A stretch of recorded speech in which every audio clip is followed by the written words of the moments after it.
नमस्कार बंधुरा सकले केमन रयेछेन आशा करछि सकले खूब भालो रयेछेन। नमस्कार आरो एकटी ब्लगे आपनादेर स्वागत। देखुन तो चिनते पारेन किना এই যে দুজন দাঁড়িয়ে রয়েছে। প্রত্যেক দিন আমরা এই পার থেকে ওই পার দেখি, এখন ওনারা গিয়েছে ওই পার থেকে আমাদের নিজেদের বাড়িটা দেখার জন্য।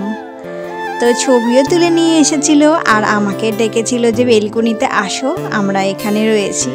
আর আমি সেই মুহূর্তে একটা ভিডিও তুলে রেখেছি, আপনাদের সঙ্গে শেয়ার করলাম। সকালটা আজকে চা দিয়ে স্টার্ট করলাম। আজকে ছিল রাখি পূর্ণিমা, তো সকাল সকাল একটু চা খেয়ে নিচ্ছি, কেন কি উপোস থাকাটা আমার সম্ভব না।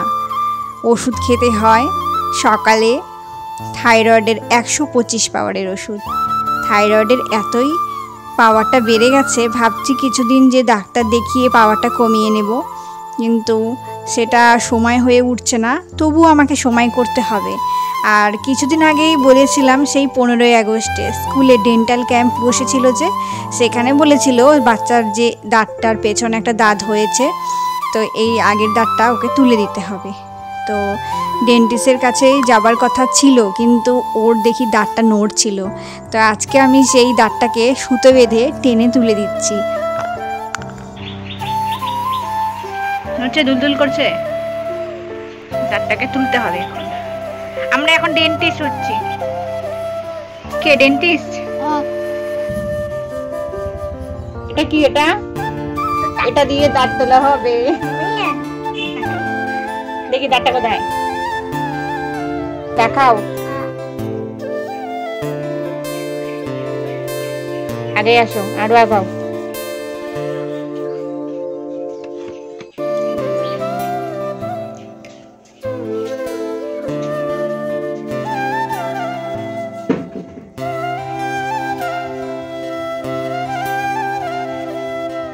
বড় হা করো, বড় হা করো, হা করো, বড় হা করো।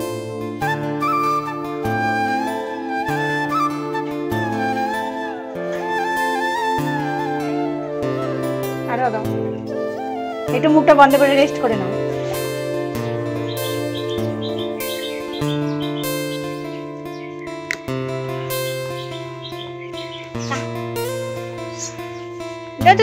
ড্রেসিং এ যাও তাড়াতাড়ি করে।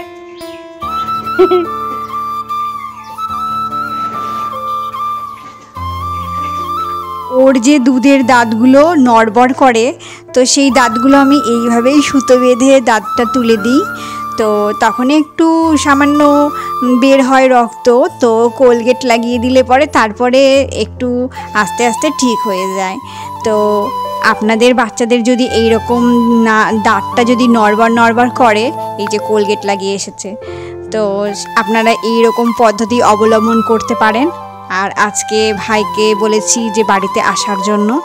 এই দিকে কাজকর্ম করতে অনেকটাই দেরি হয়ে গিয়েছে। পুজো দিয়েছিলাম, আর এই যে 5 রকমের সন্দেশ দিয়ে ঠাকুরকে পুজো দেওয়ার জন্য গুছিয়েছি। একদিকে রাখি পরানোর জন্য রাখির থালাটাও যেরকম গুছিয়েছি, সেরকম পুজোর থালা সবটাই গুছিয়ে নিয়েছি। এখন আমার পুজো করার পালা।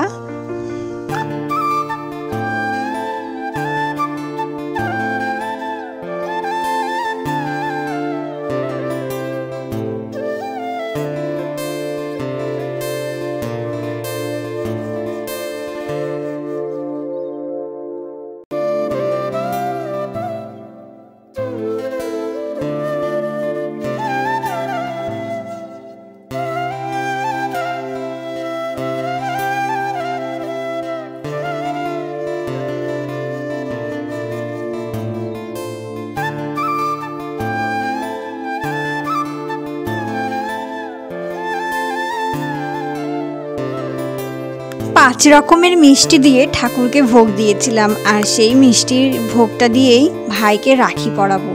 আর এইদিকে আজকে রান্না করা হচ্ছে চিকেন। যদিও আজকে আমার নিরামিষ ছিল, সোমবার ছিল, সোমবার নিরামিষ খাই, তো আলাদা করে আমি নিরামিষের আইটেমটা আগেই রেডি করে নিয়েছি।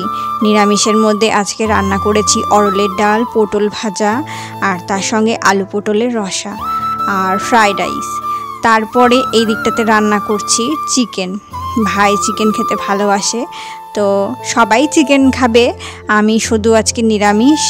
আর এতটা দেরি হয়ে গিয়েছে, তো ভাইকে একবার ফোন করেছিলাম, ভাই বলছে যে হ্যাঁ রেডি হয়ে আমি আসছি। আর এইদিকে আমার তাড়াহুড়োর জন্য মাংসের যে আলুটা, সেই আলুটা আমি এক্সট্রা করে সেদ্ধ করতে বসে দিয়েছি। আর তার সঙ্গে যে গরম জলটি ফুটছে, সেই জলটাও আমার ঝোলের জন্য কাজে লেগে যাবে। তো আপনাদের যদি সময় অভাব থাকে তাহলে এই রকম পদ্ধতি অবলম্বন করতে পারেন। আর এখন তো বর্ষাকালের আকাশটা খুব সুন্দর সব সময়। আর আমি তো গাছ পাগল, গাছপালা নিয়েই আমি থাকি, আমার সেই গাছপালাতেই চোখের শান্তি। তো এইদিকে এই যে ঝোলটা কমপ্লিট হয়ে গিয়েছে, এখন আমি এগুলো রেখে জামা কাপড় পাল্টে ভাইকে আমি রাখি পরিয়ে নিচ্ছি। তারপরে খাবারের প্লেটটা আমি সাজিয়ে নিয়ে আসছি।